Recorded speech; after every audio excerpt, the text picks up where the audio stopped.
Hello, I'm Andy Jago, pastor of Bethany Lutheran Church and Preschool, and this is good old 2501 Beacon Hill Road in Alexandria, Virginia, where Bethany Lutheran is, and I'm here back in the sanctuary, and I brought a couple friends with me. You see this? So I got my sheep here and my shepherd. Now these guys normally come out just for the Christmas Eve family service.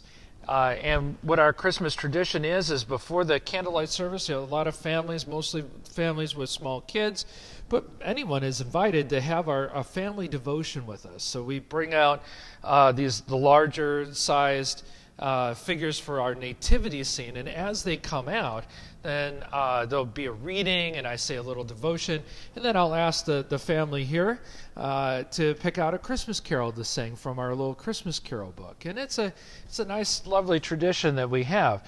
Now, the reason why I brought these guys out, though, is because for this chapter of the story that is coming up for this week, we're going to be introduced to King David. And what is King David doing when he is found and when God is calling him to lead the people?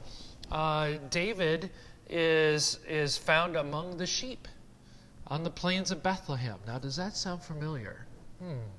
When we are getting together to celebrate this chapter of the story, it will be the first Sunday in December and the first Sunday in Advent.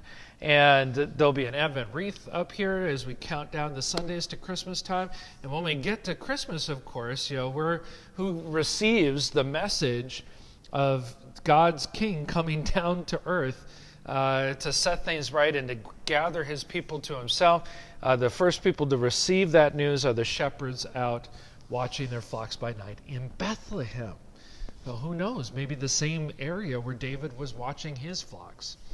Very interesting. Well, anyway, so there's going to be that Christmas connection. There's all kinds of other connections to look for. And as I've been encouraging you as you're reading this chapter of the story or reading through 1st and 2nd Samuel, just take a moment to write down some questions, write down some observations, share them with me, and I would love to talk with you about it. Either comment down below wherever you're seeing this video, or else we can discuss it in our Sunday school class at 8:45 Sunday morning. And then usually I'll pick out a theme or something to use during worship. And honestly, I'm still thinking about that. So there's the theme of deliverance, where David is rescued time and time again from his enemies. We've seen that thread go throughout a couple of the smaller stories like Moses and deliverance from the Egyptians, God parting the waters of the Red Sea, and also time and time again during the time of Judges, God delivering his people from their enemies. And David is delivered from this giant named Goliath. You may have heard of him.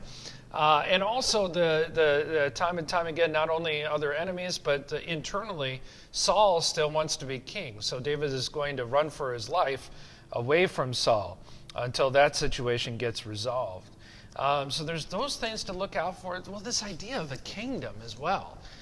God, at the end of this chapter, promises David an everlasting kingdom. Now, there's only one way I know that you can get an everlasting kingdom, and that comes up later in the story. But the idea of a king and his kingdom and that theme, that's something to definitely look out for and highlight as we go in our journey this week in the story. So may God bless the reading, marking, learning, and inwardly digesting of his word.